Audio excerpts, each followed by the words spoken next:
Nicole again from Grand Coco Lives. I'm going to do another recipe for y'all.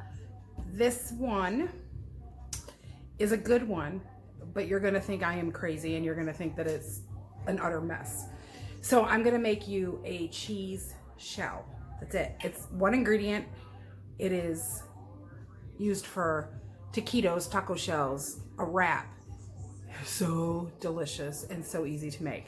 You're going to think it's a mess, but just bear with me. Okay, it's a cheese shell. That's it. Okay, so I have cheese, and you want to use. I mean, you could use shredded cheese, but I have these slices. I have Colby Jack and Monterey Jack. They're 1 carb each. I'm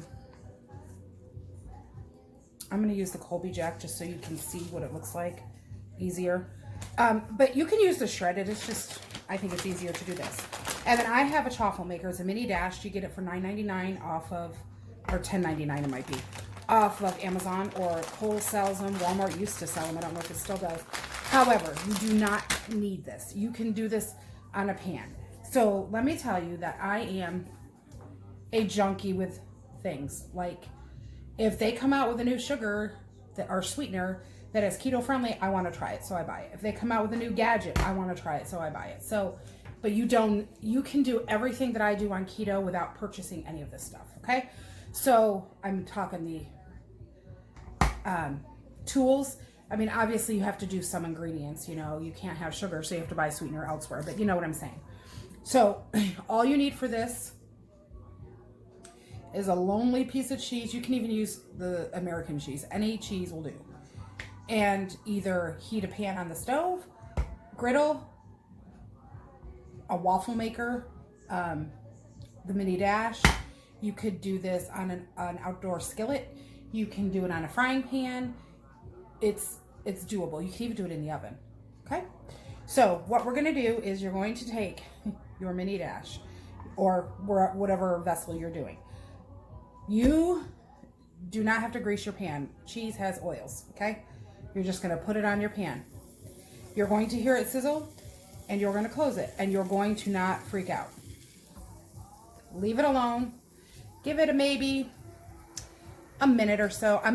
Obviously you're going to do it longer, but I'm going to show you here in a second what it looks like so that you can freak out with me, because the first time I ever did this, I almost died. I thought not that I almost died. It's not that big of a crush, but you know what I'm saying. You're like, what in the world am I doing? Okay.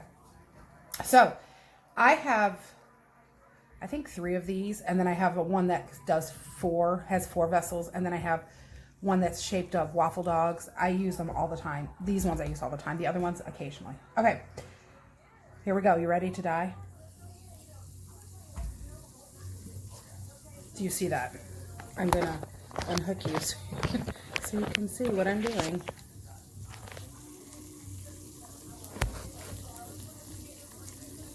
Do you see that complete and utter mess?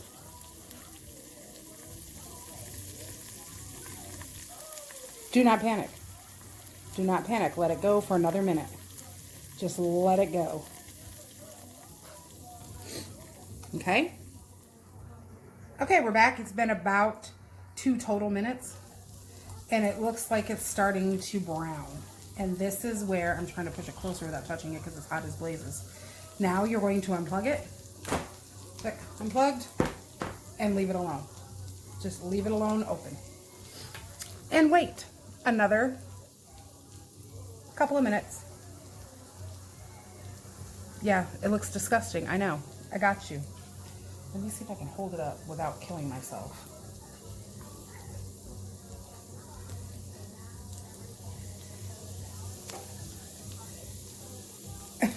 It's awful, isn't it?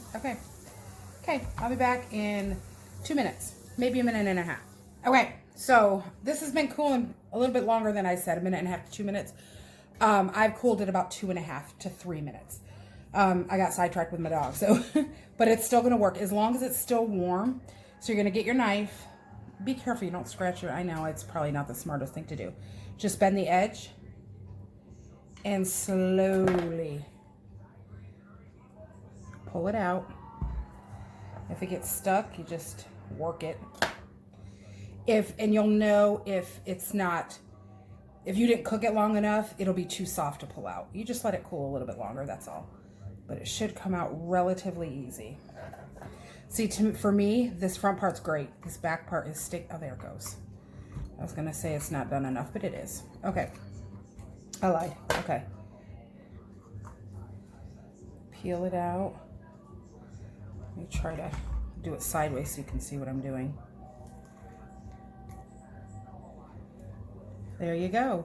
There is your cheese crisp. Now, it is a greasy mess. At this point, my favorite, absolute favorite, it's pliable. It's still warm. You can hear it. My favorite thing to do is make tuna with mayo and mustard and pickles or whatever, and then I put it like a taco, and I eat like a tuna wrap with it. That's my absolute favorite. But you can, another good one is put an all beef hot dog, because they're the lowest carb. You put the hot dog in and just roll it up. You can put shredded beef, pork, chicken, roll it up. And you have to do all this while it's warm. Roll it up, stick it in the oven, and you have taquitos. Breakfast, see, it's already starting to cool, so it's starting to form. See, it's starting to stay bent. Once it cools, it'll be crispy. You can do breakfast in it. You can do sausage, eggs, bacon, whatever. Wrap it up like a little taco. And they are so yummy and so delicious. The only negative with these is, I think, maybe you won't, like I work at night, so I can't make one of these at 5 o'clock and then bring it with me to work, because then it doesn't taste as good. They're too greasy for that. I mean, they're greasy when you eat them, but they're better right out warm and then just mow it. So it's delicious. Cheese crisps. And you can use them as a wrap, sandwich, lunch meat, anything you want. Easiest thing you'll make. Give it a try.